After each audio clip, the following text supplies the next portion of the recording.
We're now going to dive deeper into specific issues of far-right gender politics across Europe and the US, along existing and potential efforts to counter the gender backlash.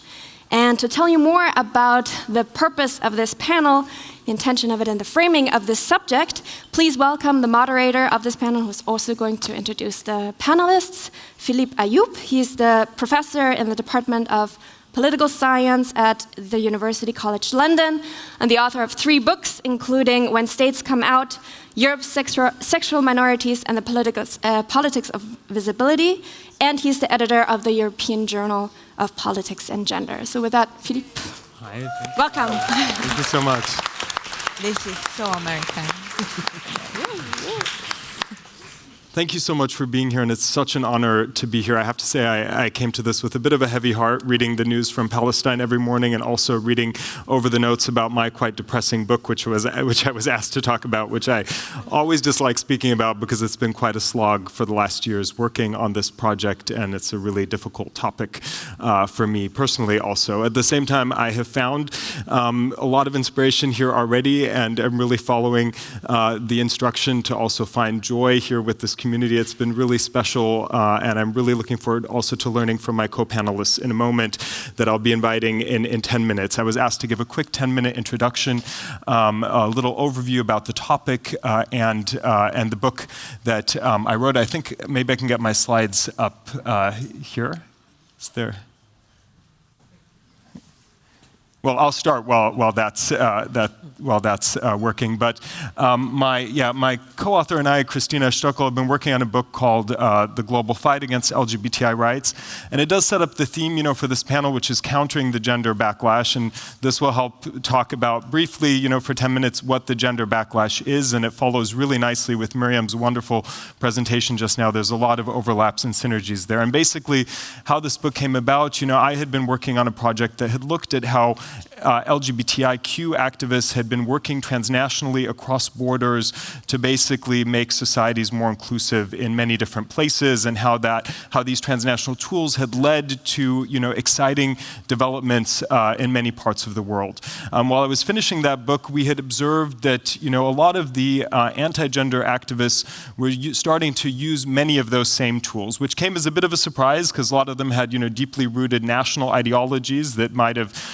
prohibited the kind of transnational mobilization that we saw among progressive movements, but nonetheless, they were using those tools more and more, and that's a little bit what I'll just talk about to set the stage for our conversation today. And I realize that I don't have a clicker, so I might have to ask you to move the slide forward for me, please, or right here, I'll have one. Thank you so much. Okay. To set the stage about the fieldwork for this, when Christina and I, and Christina Stöckel is a sociologist of religion who's done a lot of important work on the Russian Orthodox Church and its increasing activism on the world stage, and that's why we're working together on this.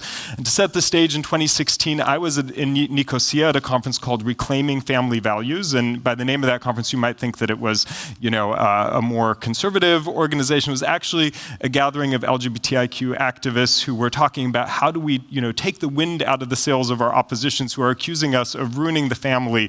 Instead, discuss about more inclusive conceptions of what do we mean by family, what do we mean by protecting the family, how do we elevate rainbow families, and using this kind of, gathering to basically talk about a really increasingly emerging opposition that was forming on the world stage. Christina, at the same time that same year, on May 17th, was in Tbilisi at a World Congress of Families organization. Miriam introduced that organization to you before.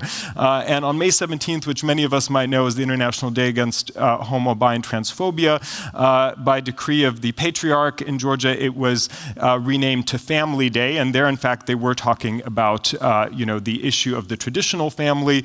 One of the main speakers that came up was a speaker from France who opened the talks talking about how the quote-unquote gay lobby would ruin the country the same way it had in France, speaking of marriage equality, which had passed in France 4 years earlier under Hollande.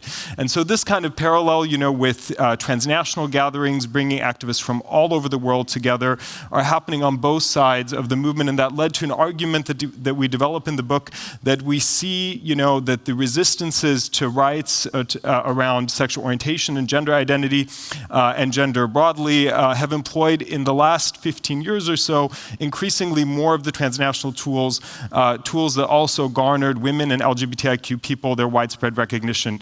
And we show that these resistances are plural. They build off a long history of what we call politicized moral conservative narratives, even though we try to rescue that term moral at the end of the book, but that is how they refer to themselves. And this narrative unites a lot of ideologically incongruent and also geographically quite scattered activists. And why is this, why is it surprising? Why is this, type of organizing interesting for, my field, which is in political science? Well, in international relations, a lot of our theories had really seen this kind of transnational mobilization as the domain for progressive activists. We had a lot of books about indigenous people, about women, about queer people who are using these tools to champion a new inclusive world with some successes. And yet we've overlooked to some degree that also the opposition of these movements are using similar tools. It also challenges some of the optimism we saw in political science around post-material modernity and cosmopolitan secularism, which needs to be partly reconsidered. And then importantly, we saw that nationalism and also the distinctiveness of different faiths, which we really saw as impediments to this kind of cooperation transnationally, has been increasingly overcome. And that's not to say that, opposition to these movements have existed everywhere, always. It's a very long history, but this very concerted, transnational organizing by groups that might define themselves as quite nationalist and groups that might define themselves rooted in very distinct denominations or faiths, the fact that they can work together in a very cooperative transnational way is something new that we think is worth shedding a light on. And I will, in just a few very short moments, give you a bit of a structure of how we address those puzzles by, talking a bit about this movement and how it's constructed. The book also deals with how activists respond to it, but for that we have some great panelists who will do that for us in a moment. So let me first just introduce the rival networks, briefly tell you who the actors are, and then discuss their claims and strategies. So now in the literature in the last years, we have very clearly established that there are these rival networks in world politics around gender. The anti-gender movement is well documented, including in Miriam's wonderful presentation just before.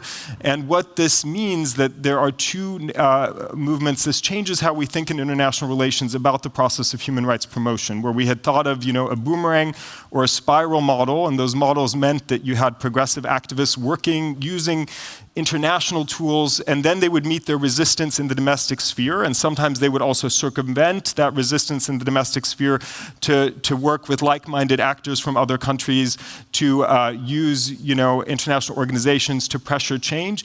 Those models now are also being used by the opposition, and that's why we think of it more as a double helix, which means that you have these movements competing with each other, not just at the domestic level, but also at the local, national, and international level. They work at the UN, they frame and use different issues, and that changes also how movements respond to each other.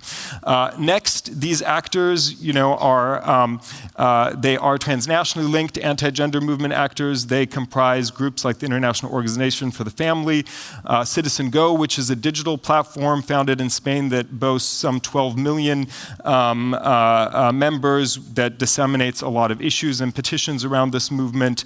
Agenda Europe, the Global Homeschooling Network, and others that connect themselves across borders with the support of certain states that champion them. Of course, Russia has been in the news a lot as kind of a promoter of this traditional values paradigm that also supports and funds these groups, along with many other governments and international organizations like the Orthodox Church and the Catholic Church. And to show you a map, these are networks of the World Congress of Families gatherings that shows sending and host countries. I know it's very, that's the map here that's lower. It's very hard to see, but the point being is that they work across all corners of the globe. And the other map, I think I won't explain explain for sake of time. But here you can see some of the main groups that comprise this movement, anti-gender movement, and also some of the main individuals that really connect these World Congress of Family gatherings. And what's interesting there, and I know it's probably visually hard to see, but you see a really broad international reach of it. There's a lot of groups from the United States, but basically representation from all different continents are involved here, and they are united around a quite simple glue that brings them together.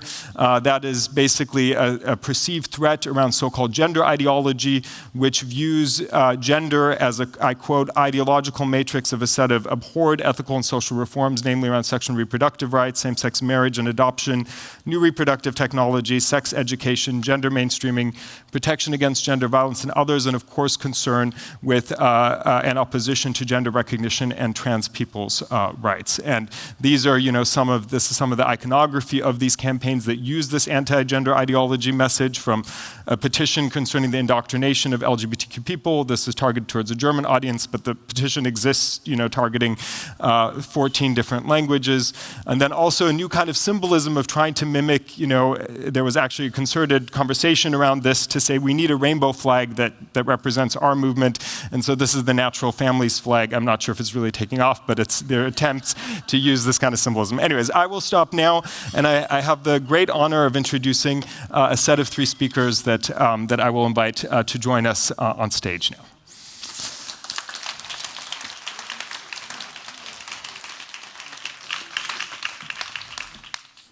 All right.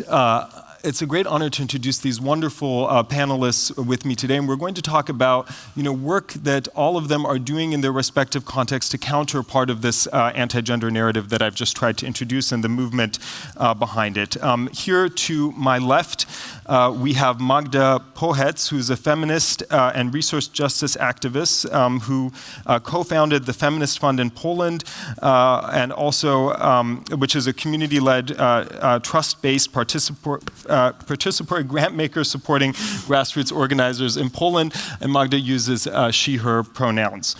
To my right, we have Steffi Kopranse, who is a sociologist and a lawyer, and director of strategy at the Hungarian Civil Liberties Union, and also uses she series pronouns.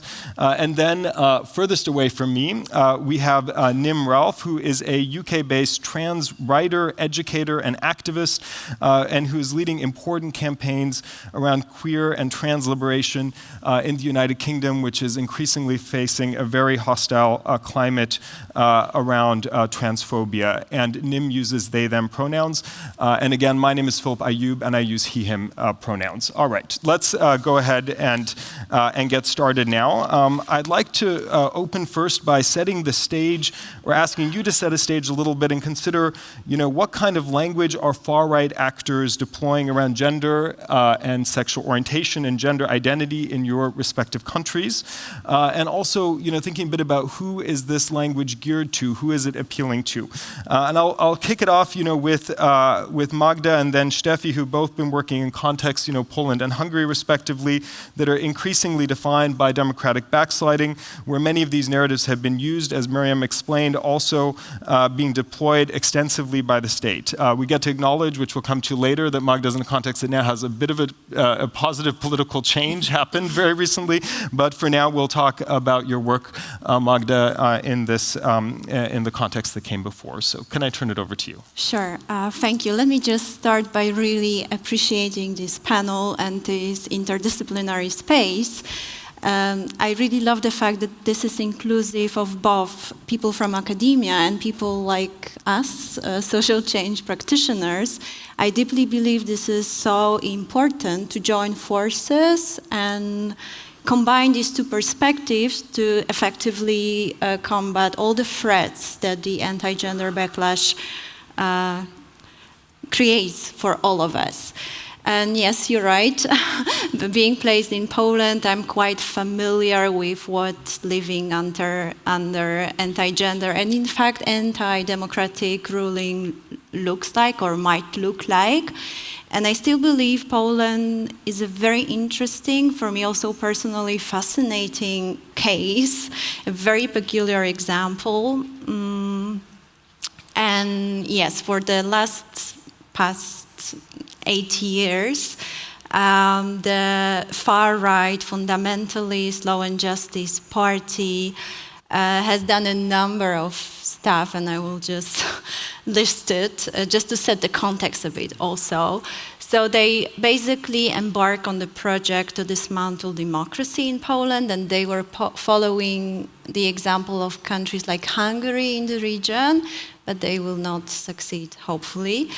So they did a number of stuff. They numerously violated the constitution on a number of occasions. They put their own people in the Supreme Court and thus abolished the independence of judiciary.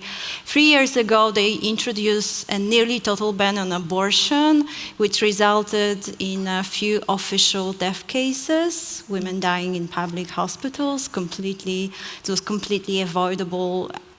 Yeah, this is outrageous. They proactively ignited homophobia. Under their ruling, some regions of Poland declared themselves as LGBT-free zones. In summer of 2020, a peaceful queer protest was brutally attacked by the police. We've never experienced such violence. Tens of people were also arrested on that day. So the list is long. Basically, what I'm trying to explain here is that the past 8 years were really harsh for us feminists and other oppressed communities in Poland.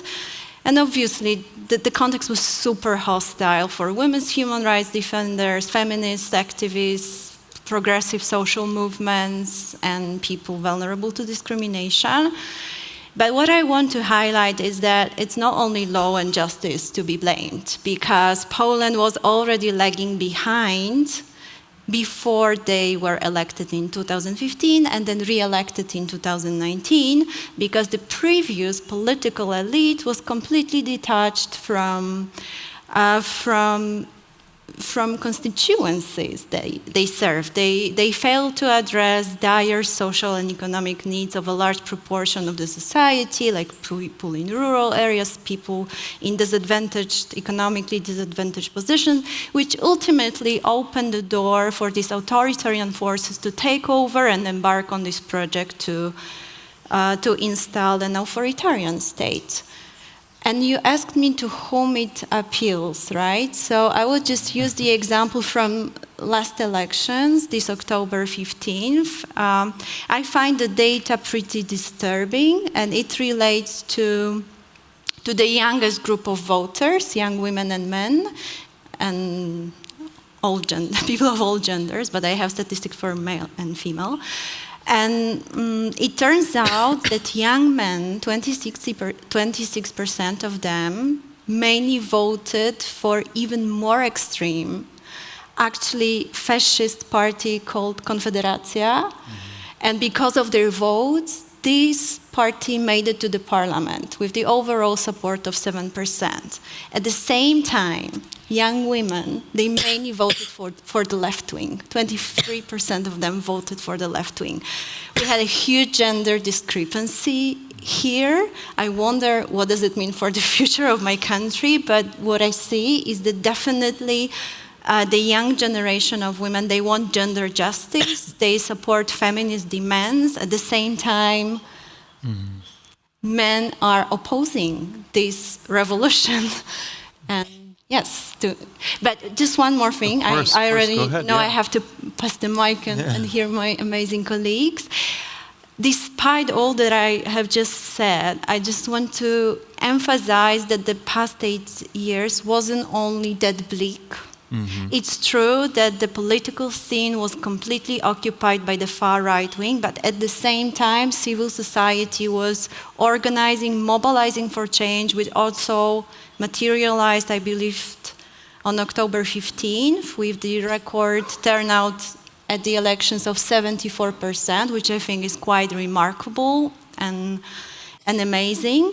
And during these 8 years, wow, it was really overwhelming. I think that the previous administration underestimated us because people were regularly, sometimes every week, for months and years, taking to the streets to oppose the retrograde changes, to show their deep commitment to democratic order, to reproductive justice. This informal, spontaneous, organic organizing was literally mushrooming everywhere, not only in big cities. So it was really massive, and this was precisely the context in which we decided to create a feminist fund in Poland, because we've seen this situation as a movement-building momentum.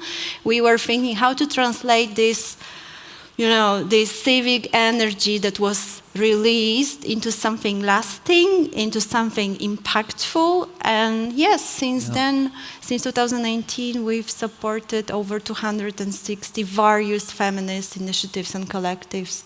We'll ask you all about that in a moment. And Magda, thank you so much. I have to say these protests, it's so important to remember the hope in this process too, because these protests were awe-inspiring. We saw them all across the world, the Black Monday protests. I mean, even here in Berlin, there were so many protests in solidarity with Poles and the Polish feminist and LGBTI movements. Steffi, I'll turn to you now. If you could tell us a little bit about Hungary and also how this, anti-gender playbook is deployed there and how it is embedded in anti-rights and anti-democracy movements, which is a big part of your work. Yeah. Thank you. And I want to start with saying that I'm so glad to be here, because listening to all the panels before us, it was really great to feel how it resonates with the work that we are doing. And I felt like that things are falling to their pieces, and the work that we are doing on the ground really has a theoretical framework that we can use. And I also want to say at the beginning that I work for the same organization, the ACLU, for 18 years. So it means that I was there before Fidesz government was in power, and I can really talk about how the organization transformed. But before doing that, I brought you a quote from our Prime Minister, who was mentioned already before, Viktor Orbán, and he gave a speech on Monday, which is an anniversary of one of our revolutions, 56 against the Soviet Union. And he said that for Westerners, freedom is an escape. Get rid of yourself, get rid of what you are, where you were born to, change your nation, your gender, your identity. The idea of not being male, Christian, and Hungarian is like having your heart torn apart. And I think that kind of summarizes very well what his politics are about. My first thought was like, who said that you cannot be male, Hungarian, and Christian? And the second was like, wow, he's really good at tapping into the fear that is there in the people, in Hungarians. That is the fear of change. And that I think resonates very well with what John and Miriam was saying. And he's using this fear to consolidate his power, and really it should be a centralized and unquestioned power. So everything that threatens that, be it active citizens questioning it, be it women demanding power, be it anyone who wants to get a share of that power or question the existing power structures, is an enemy. And just two more things, because I think it's worthwhile to get into the details later on. Is that one is that it's the consequences are really there's a creation of threats. So the threats are either not there, or they are giving us overly simplistic answer to those threats. And it results in polarization. So it results in the creation of that everyone who is opposing or even questioning or critiquing the government's power is an enemy. So we should stop. It results in people stopping to talk to each other. And that further increases atomization of the society, so there are very a lack of alternative and true communities. So it ends up that people perceive each other as threats. And that threat, the feeling of threat and that fear is something that they can really build their power on. Thank you, Steffi. Thank you so much.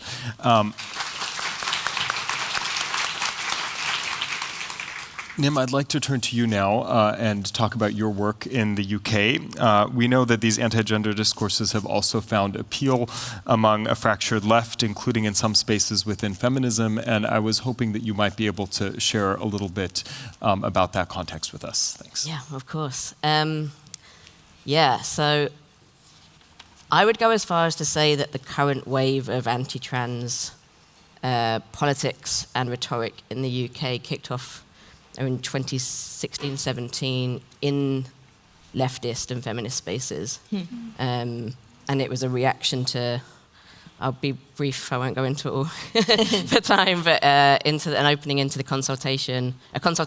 opening into the opening up of the Gender Recognition Act, which is the legal process through which trans people can change their gender in the UK.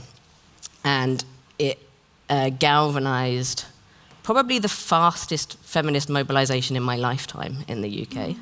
And I use the term mobilization very specifically because it was a lot of numbers, but not necessarily a lot of numbers taking very small action, not necessarily a lot of organizing and deep cultural change at that point. And what that has done in its lifetime until now, in my opinion, is that actually a lot of the initial cultural work of opening up questions of fear and safety, particularly through the news media, that groundwork was done by people who consider themselves feminists, people from the left, and certainly women's groups. And how, when thinking about Miriam's talk just now, that's kind of created an opening. You can really see it through the Boris Johnson years, that it was a culture issue that was used very neatly and quickly as a wedge issue, and also as a huge distraction tool. And so literally through Boris Johnson's time in office, we'd have trans people would brace themselves every Saturday night for the Sunday papers, because the Sunday papers would feed huge anti-trans culture war stories onto the first front pages, usually leaked policies that they were thinking about doing, which I don't think many of them they were ever thinking about doing. Banning all gender-neutral toilets, I think, was one of them at one point. Like, it was like really cultural stuff. And then in the meantime, that week, there'd be being investigations into Boris Johnson's COVID party, or cut parties, or the 100,000 people that he is responsible for their deaths of through COVID, or the policing crime and protest criminalisation bill that has now gone through, which has hugely wiped out democratic rights to protest. It's criminalised and made harder the lives of Gypsy, Roma and traveller communities. This really noxious bill that kind of went through very quietly while anti-trans conversations had become such a feature of the weekly cycle of news as a big distraction tool. And so I think you can really see the way that in the UK there are groups of people who do care negatively about trans people. There is huge interests, right-wing interests, who I think don't really care about trans people, but for who it's a very useful wedge issue. And then there's most people in the middle of that scratching their heads very, very confused, thinking, what the F is going on? And hang on a minute, this person's saying that I should be worried about this thing. Should I be worried about that thing? And not a very organized response in bridging, which it was, as Steffi said, very interesting to learn about this framework for this language of this thing that I've been talking about for a long time, of how do we actually not moralize or react to people asking questions which might be anti-migrant or might be transphobic at their heart, but who are asking them in earnest, and how do we lean into those conversations? Because they are emotional questions based in fear, and so if your emotional response is, that's transphobic, don't ask that question, and somebody else is, here's an answer that I will segue very neatly into your question, who are you going to listen to? Yeah. Thank you, Nim. Thank you so much.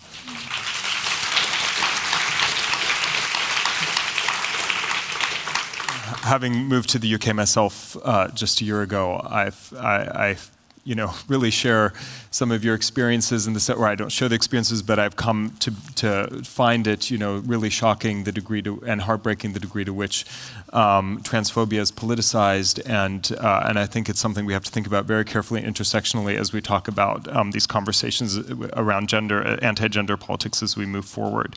I now want to shift the conversation a little bit to responses, which I guess gets at the countering element of the title, and to think about ways in which civil society and other sectors of society are responding to challenge these anti-gender movements and also the state actors that deploy them. And Magda, if you don't mind, I would then therefore turn back to you, and we would love to hear a little bit more about your work with the Feminist Fund and think about the ways that your work has challenged these actors, and that would be also an invitation to talk about some of the local change and also community building work you're doing around that. Turn it back. It's such a relief to redirect our attention to building alternatives, because as you recognize, this content is really heavy. So this was also my strategy of survival in a Polish context, to focus on building alternatives, and I feel really privileged to be surrounded such an amazing feminist community back in my country. Yes, it's a huge question, but I was thinking that just for today I might be sharing 3 main strategies that I personally genuinely believe in, and these are also the strategies of FemFund. And if time allows, I will elaborate on each of them. We'll see. 2 is also fair enough. Okay, so first one is intersectional organizing, and I will unpack it later. Second one, at least this works in Polish context, is producing solidarities, also through participatory grant making. And the third one for today is seeding grassroots organizing to build the change from the bottom up. So in terms of intersectionality, I should also probably explain that my intersectional feminism, it goes beyond women's human rights. I still find Audre Lorde's thinking very inspiring and relevant, and just as a reminder, she said that there's no such a thing as single issue battle, because we do not live single issue lives. And this is what we do at FemFund. We try to see people in their whole totality, because each of us has its unique positioning in the matrix of power dynamics. So this is the perspective that I employ, and I think that it has practical implications for the movements we create. So I think that we should go beyond just fixing isolated problems, but we should mobilize around broader progressive agenda, which is inclusive of needs and demands of various oppressed communities. And we should just aim for deeper systemic transformation. And this is precisely what we do at FemFund. We keep on exploring the edges of the mainstream movements to really target with resources the most oppressed communities. Because we believe that because of their positioning, because of our positioning, we are best placed to expose the injustice and to inform systemic change. So I believe only in the collective leadership of the most oppressed groups. So at FemFund we support a very diverse community of actors. We support deaf women, caregivers of people with disabilities. We support, obviously, queer folks. We're trans inclusive. We support sex workers. We support refugee, migrant women, racial justice activists, ecofeminists. We also, since this year, we support ex-nuns who quit religious institutions because of the violence they experience. And I believe this is the thing that we did quite well. We managed to communicate our vision of feminism, which is inclusive of all these demands, and I'm super proud of it. And yeah, maybe I will share just one example how one could think small intervention can bring big change. So back in 2019, at some point, we've realized that deaf women are not part of our community. And I was also reflecting, I've been part of the feminist movements for the past maybe 20 years. And I've never seen feminist spaces being inclusive of deaf women. So we did one small thing. We translated our call for proposals into Polish Sign Language, which inspired 3 women to form a collective. And only back in 2019, they invented a sign for feminism in Polish Sign Language because this was non-existent. Wow. And this is this sign. Yeah. And since then, this group is an integral part of our community, and it evolved over the years. So first we started with us. My team was like, okay, now we have to have at least a crash course on Polish Sign Language so we can properly communicate, say hi, ask people how they were doing. But then we've observed how it trickled down to our grantee partners too. They became committed allies of deaf women. They are translating their materials. They are inviting deaf women to be part of their projects. So this small intervention then, over the years, had an impact on movement, on the whole movement. So this is just one example of intersectional organizing. The second thing I wanted to mention was producing solidarities among different oppressed groups. So because of our unique positioning in the whole landscape, we see FemFund as a connector. Yeah. Bringing, to one space people who normally do not have that many occasions to work together.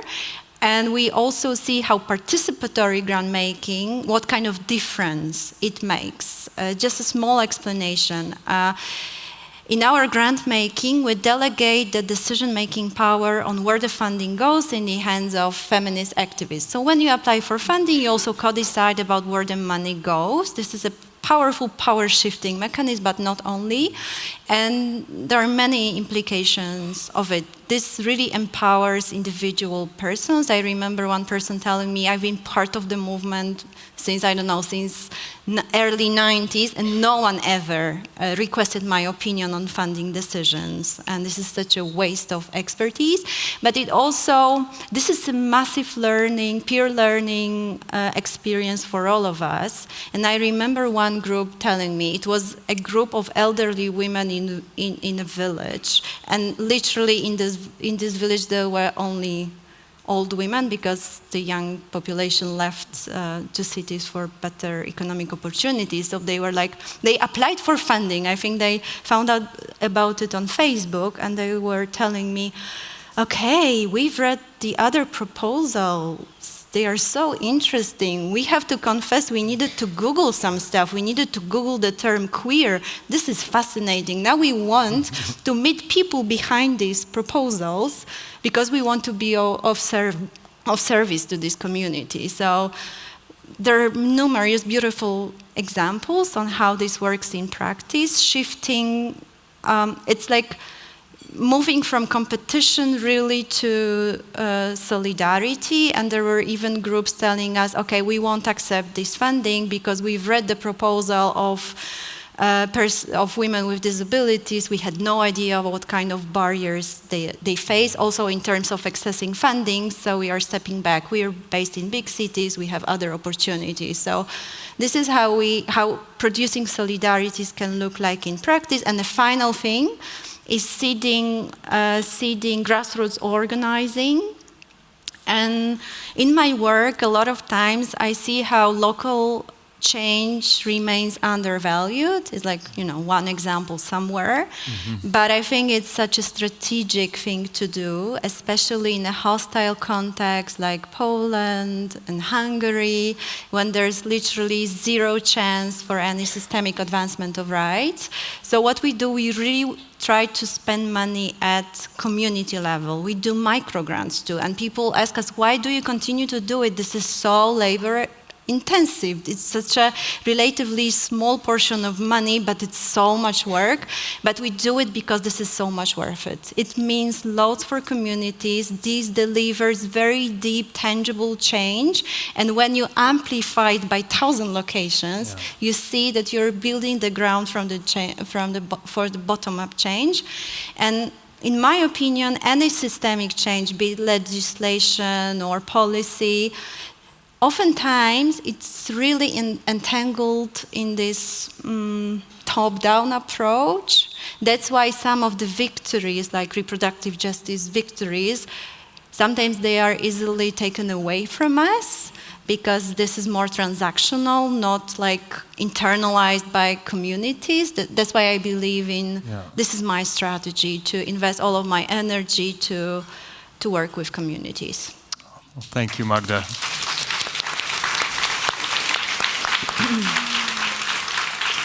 What an uplifting intervention, and also important reminder of how local change can have such big impacts. And I think that's probably true for many of our contexts. I was thinking back to work being done in the United States, also under the Trump administration, how these kind of local projects can lead to really big change in very difficult times as well. Steffi, I want to turn it back to you. And I know you're doing really important work also around using rights language in a way that also defangs some of the threat that's attributed to those rights. And so maybe you could tell us a little bit about your work around that. Thank you.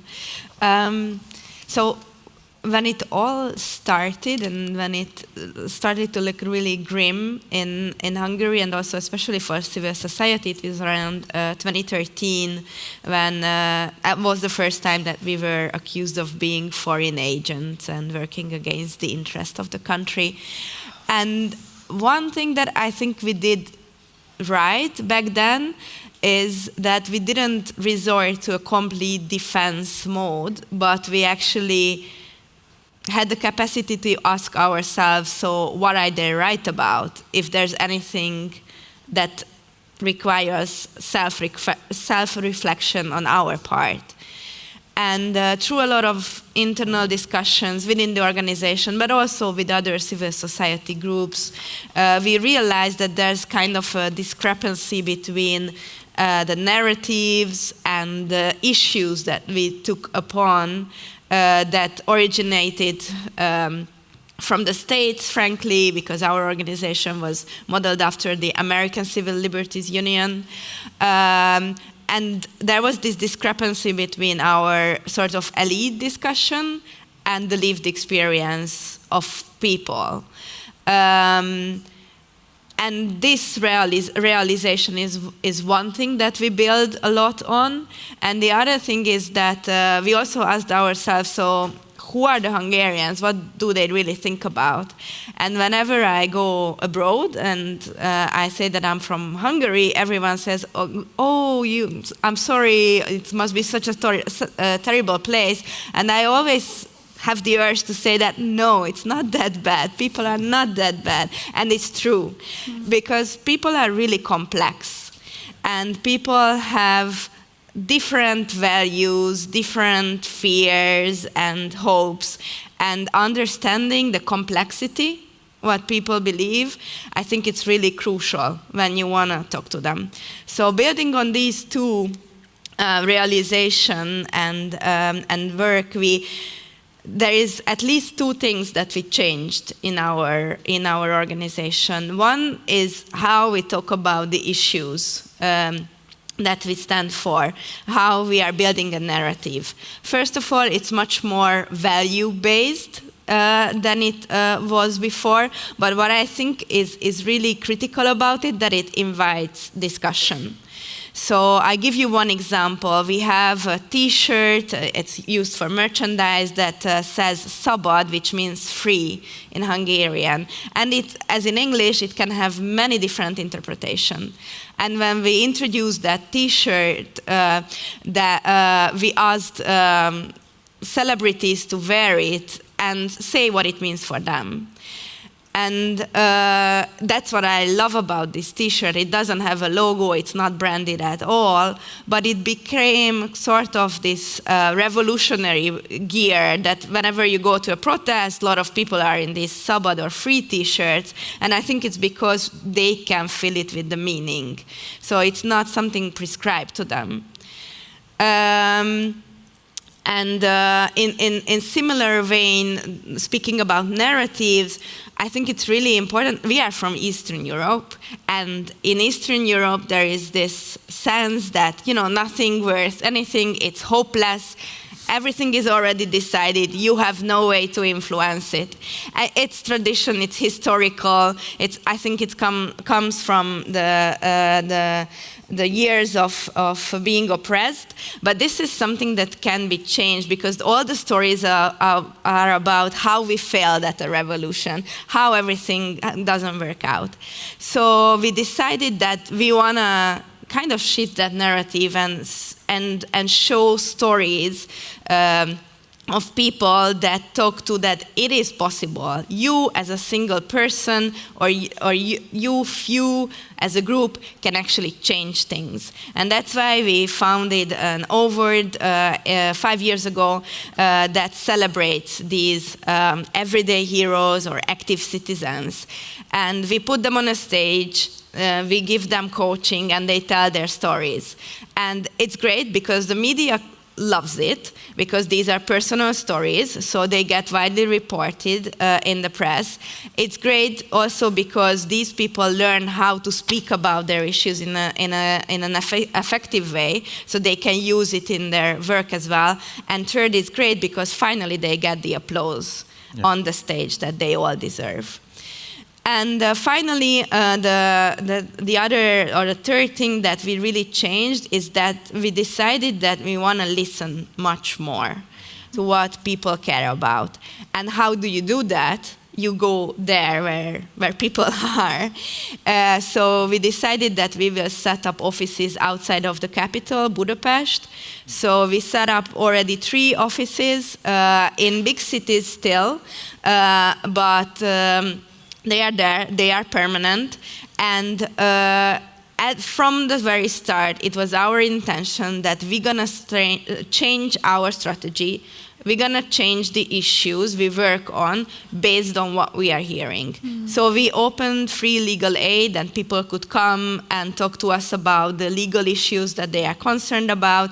We had events and we had meetings with local civil society. And actually, we were true to our promise, so now we adopted new issues to the issues that we are working on.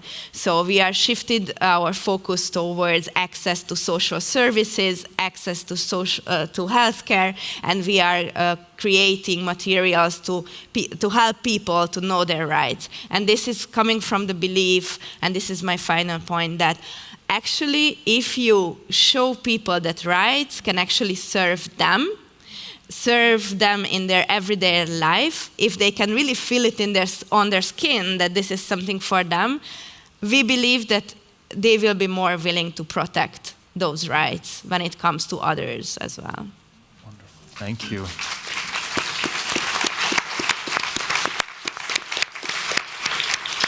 Yeah, it's a really important reminder to think about these difficult times can also be sources of innovation and new ways to think about rights. I certainly think about it from the LGBT movement in the way they talk about, we talk about our struggle and movement as well in the context of this anti-gender movement. It's not a great position to be in, but nonetheless, there can be some of these, creative responses that shift how we do our work.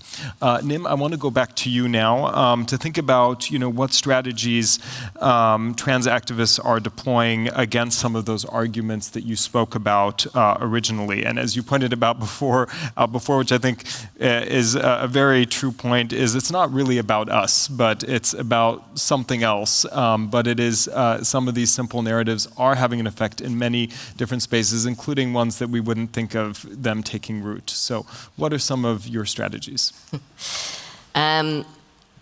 So I think, first of all, the first thing is to contextualize what's the problem with some of coordinating mass strategies, which is that we've got it is not about us and it is about us. So there are people who are very vested in removing our access to public life or even eradicating us from life. And so that is true, and simultaneously there's this much bigger power game that is being utilized by who I think very little about us in reality, apart from being a pawn piece they can flap their wings up on a board of chess that they're not really playing and move us around on. And so both those things are true at the same time. And it's very hard as a group of people whose sense of belonging or dignity or worth or safety is attacked constantly in public discourse, to know how to want to be able to engage strategically or in any way in that conversation beyond that immediate emotional response of, again, fear. And so you add into that I'm curious, what percentage of the population in the UK do you imagine is trans? Put your hand up if you think it's 40%, 30%, 20%, 10%, 5%, 3%, 1%. It's less than 1%. If you read the British papers, you would think it was 70. So we also, in dealing with people on an emotional level, most people don't knowingly know or have ever met an actual trans person. And when we look at the history of kind of wider LGBTQI movements, those moments when there's big culture shift moments, it's from decades of groundwork of that deep relational connection that allows big political moments like marriage equality or things like this to happen. So all that to say, it's hard out here. And so then, like, that's the context. And also, it's less than 1% of people who are fighting, not just in rhetoric for our lives, but literally to access healthcare, in housing, in employment, in all these ways. And so that's the kind of problem that we have in this. So I think there's kind of, the next thing is, well, how do we do that then? And I think stepping back from the immediacy of the situation for individuals, the answer is, let's look at the bigger map. So what's actually going on? What power is invested and is coordinating these positions, these policies? How are they organized? And how do we think about how we are responding to that? And I think Magda's starting point of this is who we are as feminists, and thinking about what is it that unites us, just because it unites us, but also what are the united strategies being used against us, and who should we be working with, because we need everybody.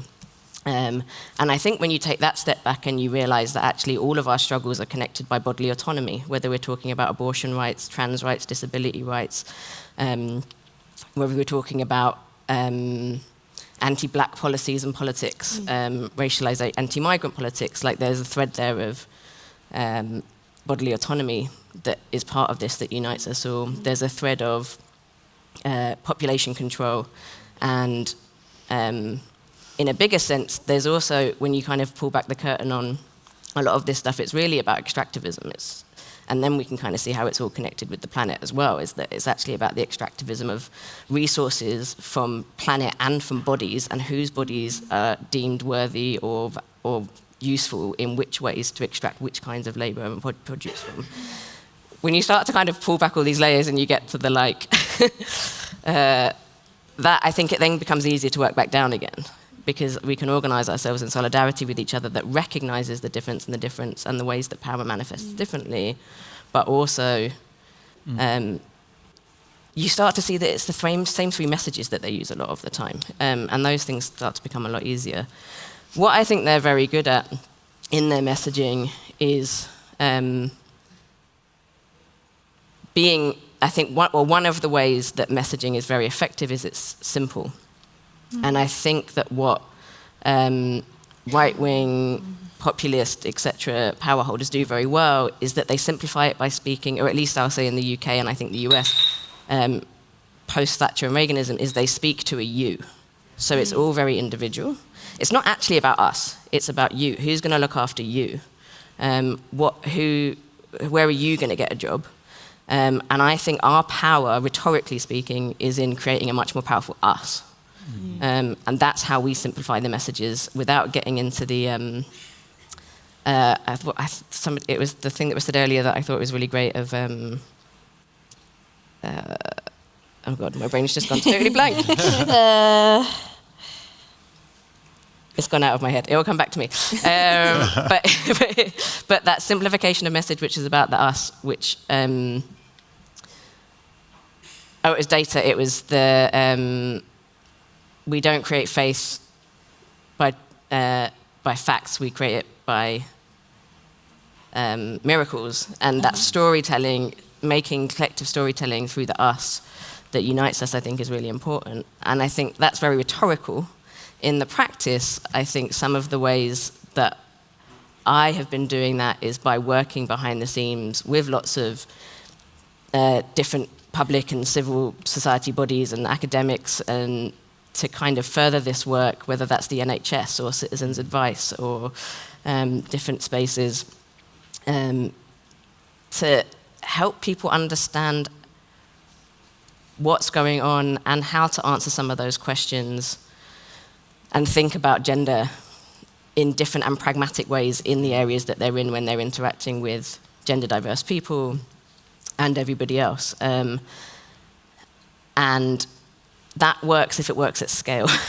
And so one of the things that, like, I think that I also create, I'm an educator, I've created multiple training programs with the explicit intent of what we are offering to people who come in is campaign strategy skills. So campaigners that we intentionally bring in from cross movements, cross spaces, people who don't interact with each other, with a slightly manipulative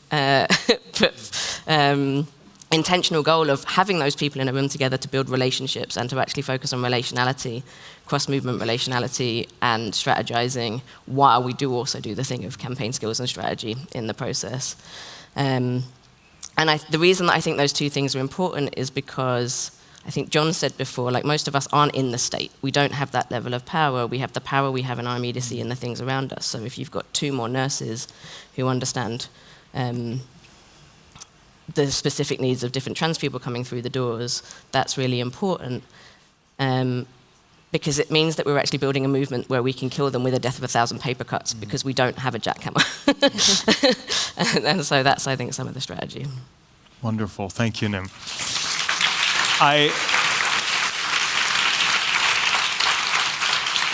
I really want to build on your invitation to explore building the us with my next question. I'm also cognizant that I want to turn this over to the audience to ask questions. So maybe we'll do one very short round where everyone has 1 minute to just think about intersectional coalition building.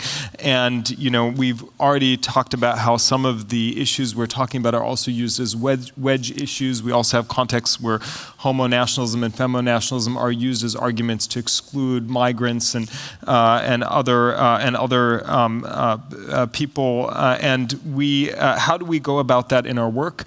Just have a very short round, then we'll turn it over to the audience, and hopefully we can get more your outlook and build on those thoughts about building the us in the audience questions. I'll just start with Magda then, and we'll just power through. Yeah, I'll be really brief this time. So intersectional organizing, I really maybe share that we at FemFund, we really center nurturing relationships, because this is aligned with our theory of change, that the revolution really happens in interpersonal interaction. So I think this is a necessary tool that we need to use, like creating spaces for people to come together and build relationships. So this is one intervention. But I keep on also thinking and strategizing, and I think this is a question for all of us here, how to elevate local knowledge so it can inform transnational organizing and strategizing. This is something I think a lot these days, and I think that transnational solidarity, we reaffirmed how important it was also after the full-scale Russia's invasion of Ukraine, when we had an opportunity to practice this transnational solidarity. I have so many ideas now, but I will just pause to let We'll get back to you with them. Thank you, Magda. All right, Steffi. Okay, I will just say one thing that I'm really passionate about, that I think no matter what is the change that you want to see in the world, you have to start with yourself, and in our case, with our organization, and be really critical about the space, for example, that your organization takes. And I will give you one example that Nim asked me last night, like, if we are working on trans rights issues, and I said, like, not quite, because we consciously decided that there is a trans rights organization in Hungary, Trans Vanilla, and we are not entering the space, but we are from the background supporting them with the knowledge that we have, with our legal knowledge, with our advocacy knowledge, whatever they need, but it's not us dictating or because of our, like bigger size, bigger voice, but really letting them be in the front, and we are supporting from the back. Thank you. Nim. I really agree with the kind of local. I think that there's a real tension, and coming back to the question of scarcity before. It's a resource question of. I think we need to be doing both, like much more localized organizing, power building, and be transnationally connected with each other and learning strategies, because they are. And so like we also need to kind of be learning from each other and this kind of thing. I think in a really applied sense, it goes back to what I said before about I think we need to understand how are we actually fighting the same things and unifying around that. And a very specific example of that is that my view for a long time, since the GRA got opened up for consultation, is that the right wing of the Conservative Party in the UK are not only using trans issues as a wedge issue in a kind of culture wars kind of way, but also to actually open up the Equality Act. And the Equality Act protects 9 different characteristics in the UK. So if they manage to open it up for trans rights, it will open up for everything. And it's been very hard to build with other groups around that. But I think that kind of really practical stuff is really important.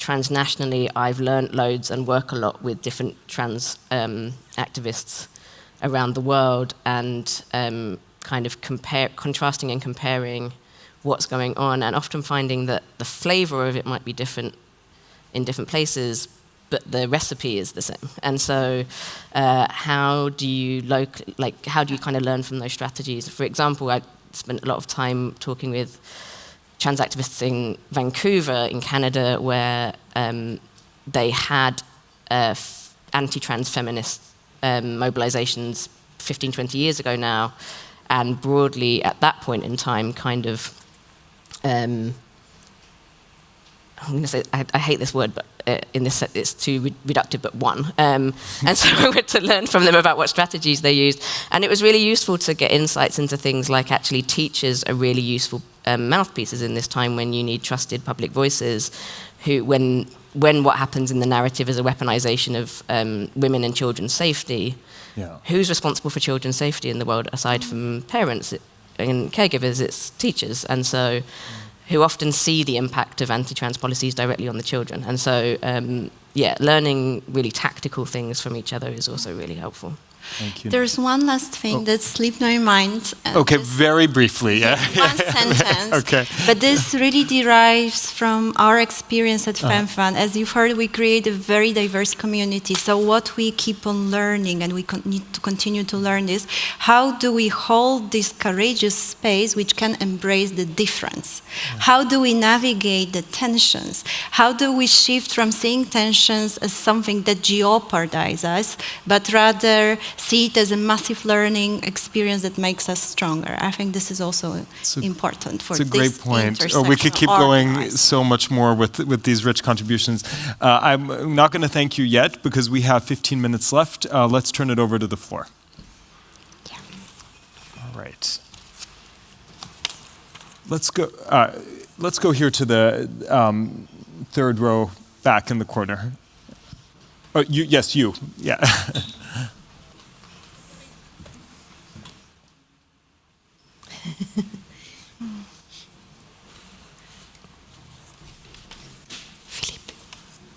First of all, thank you so much for your inputs and for introducing your work. My question, wanting to zoom out a little bit and draw attention to the context of how I think earlier this year there's been a report that kind of revealed that millions of Western aid money from like the so-called liberal democracies have been flowing to a lot of global majority countries like in West Africa and Uganda to fund the anti-gender actors. So I wonder, in a context of the global power differentials and also the very varied landscape of anti-gender actors, as in this case, it's not just from conservative or radically right actors. Do you have any practical advice on intersectional alliance building in this regard? All right, that's a wonderful question. I'm actually going to collect three and then we'll open it. So this question is about also funding from the global north to anti-LGBT campaigns in other parts of the world. Let's go here, I think a third row down or fourth row down. Yes, right there. Yeah. Thank you. Also for me, thank you for your inputs. It was great to hear you all from different perspectives. I would actually be interested in hearing from you as well about the care practices that you have within your network and for yourselves, because I've heard a lot this year about how activist groups usually also fall into the very neoliberal practice of just producing something fast and that being the thing that is valued. So if you're constantly on your back foot, resisting the backlash or thinking and about organizing and strategizing, first of all, what do you do to create the spaces for care for people who belong to your networks so that they can also have a space to create instead of react? And second, how is the funding landscape for those type of initiatives? Because sometimes funders are also not fond of care. Thank you very much. All right, and then I think in the green we have another hand up in the green blazer. First of all, thank you so much for the amazing panel discussion. It was really nice to hear you all. I'm Aryan Ashuri from Afghanistan, and I'm living in Germany, and I'm a student in one of the high school. But my friends in Afghanistan, they're at home.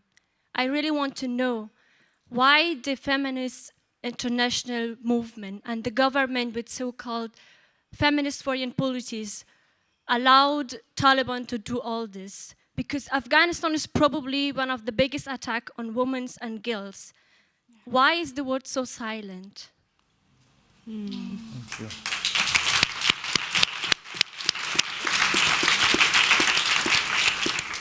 All right, I might just go in a different order now and start with you, Nim, and then we'll go in this direction. Is that all right? Yeah. Yeah, okay.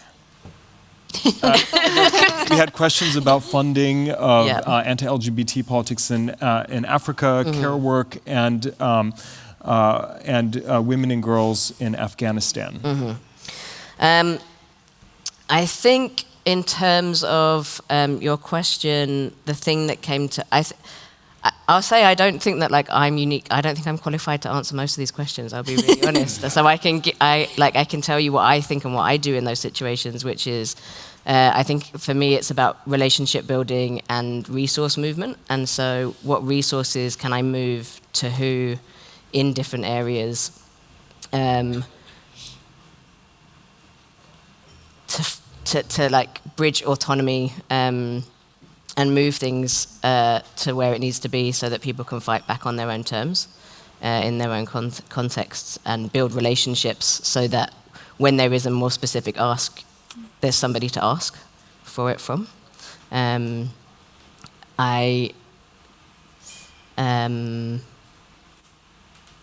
Yeah, I think, does that answer your question? I'm not sure. Is that an answer to your question? That would be my initial thinking in that. Then we have. You don't have to answer all of them if you don't. Yeah. All right. Yeah, I also feel that I'm more qualified to answer the question about care and how do we find the funding for it. Actually, I wrote down some lessons that I wanted to share, but I will only highlight one, is that well-being is key for resilience and perseverance. And this is something that we learned the hard way, because there were so many people who suffered from burnout, and also our movement faced some very tragic incidents as well. So this is something that should be part of the work. I think taking a break, taking care of yourself should be considered really part of the work. And this also means that there should be help available, psychologists or supervisors, professional people to talk through the difficult cases, but also that you take a step back sometimes from work. And that's why we are really, we introduced the sabbatical, for example, that is quite new in our space. And how do we get the funding for it?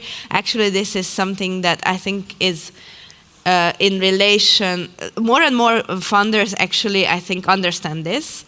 But we are also able to do it because we managed to raise the share of micro-donations and donations by Hungarians, membership fees, if you will, significantly. So it used to be like 5%, now it's 30%, which allows us a lot of flexibility because these people trust us that we do the right work and we take care of ourselves. Actually, our donors also ask, like, how are you able to carry on? And I don't want to skip the question about Afghanistan, but I feel very, very powerless, to be honest with you, to answer that. I mean, as a relatively small human rights organization in Hungary that lost every contact with our government and we are treated as enemies, I don't really see where I could influence aside from signing petitions that are out there. So it's not a good answer, but I feel really powerless. Thank you, Steffi. Magda. Thank you so much for your question. So I have just a few closing remarks in relation to your input. So thank you very much for raising the issue of healing justice and collective care, because today I focused only on 3 strategies and this is the 4th one. It's also symptomatic that this didn't make it to the official program. But yes, you're very right. Living in the context of polycrisis, activist burnout is a real thing. Like in case of Poland, it was crisis after crisis, ban on abortion, then a humanitarian crisis at the Polish-Belarusian border, then Ukrainian war. Yeah, it's intense. And I was recently reflecting, how do we also respond as movements to the crisis? Sometimes we're reacting, not responding really. We're just jumping into action, and sometimes it's not the most strategic thing to do. So in this context, I try to always understand what is my role in the whole ecosystem. So I'm a small feminist fund with a small team, and the energy that we have is the most important resource we have, because feminist movements are completely underfunded, and we really, yeah. So how do we strategically work with the with the human resource that we do? So for me, it's now like, how do we shift from the constant crisis mode to something different? We have to transition out of only reacting to the craziness of, because these crises are often also manufactured. And they draw our attention, and we skip our important work and jump into reacting. We have some tools on how to nurture the well-being of the communities we serve, but this is not enough for sure.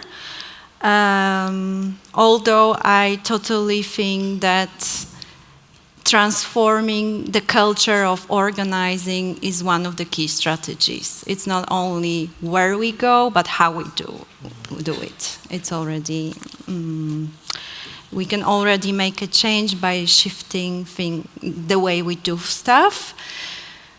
And Afghanistan, my heart is totally with you. I'm in solidarity. I'm so sorry we failed you.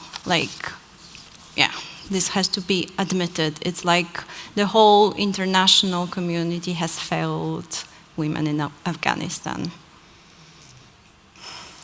I will follow Magda with also reflecting this way. Thank you so much for putting Afghanistan on our minds. And there's, I think for many people will take that with them. And I'm sorry we can't deliver a more thorough answer.